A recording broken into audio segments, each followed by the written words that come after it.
जय श्री कृष्णा। राधे राधे।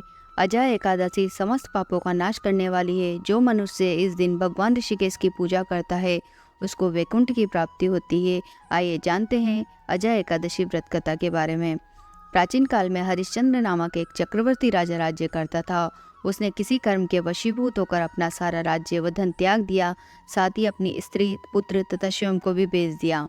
वह राजा चांडाल का दास बनकर सत्य को धारण करता हुआ मृतकों के वस्त्र ग्रहण करता रहा, मगर किसी भी प्रकार से सत्य से विचलित नहीं हुआ। कई बार राजा चिंता के समुद्र में डूबकर अपने मन में विचार करने लगता कि मैं कहाँ जाऊँ, क्या करूँ जिससे मेरा उद्धार हो। इस प्रकार राजा को कई वर्ष बीत गए। एक दिन राजा इसी चिंता में बैठा था कि गौतम ऋषि आ गए। राजा ने उन्हें देखकर प्रणाम किया और अपनी सारी दुख भरी कहानी सुना दी। यह बात सुनकर गौतम ऋषि कहने लगे कि हे राजन, तुम्हारे भाग्य से आज से 7 दिन बाद भाद्रपद कृष्ण पक्ष की अजा नाम की एकादशी आएगी। तुम विधि पूर्वक उसका व्रत करो। गौतम ऋषि ने कहा कि इस व्रत के पुण्य प्रभाव से तुम्हारे समस्त पाप नष्ट हो जाएंगे।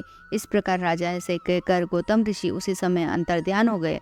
राजा ने उनके कथनानुसार एकादशी आने पर विधि पूर्वक व्रत व जागरण किया। उस व्रत के प्रभाव से राजा के समस्त पाप नष्ट हो गए। स्वर्ग से बाजे बजने लगे और पुष्पों की वर्षा होने लगी। उसने अपने मृतक पुत्र को जीवित और अपनी स्त्री को वस्त्र और आभूषणों से युक्त देखा। व्रत के प्रभाव से राजा को पुनः राज्य मिल गया। अंत में वह अपने परिवार सहित स्वर्ग को गया।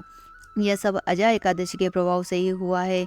अतः जो मनुष्य यत्न के साथ विधि पूर्वक इस व्रत को करते हुए रात्रि जागरण करते हैं, उनके समस्त पाप नष्ट होकर अंत में स्वर्ग लोक को जाते हैं। इस एकादशी की कथा के श्रवण मात्र से अश्वमेध यज्ञ का फल प्राप्त होता है। जय श्री कृष्णा। राधे राधे।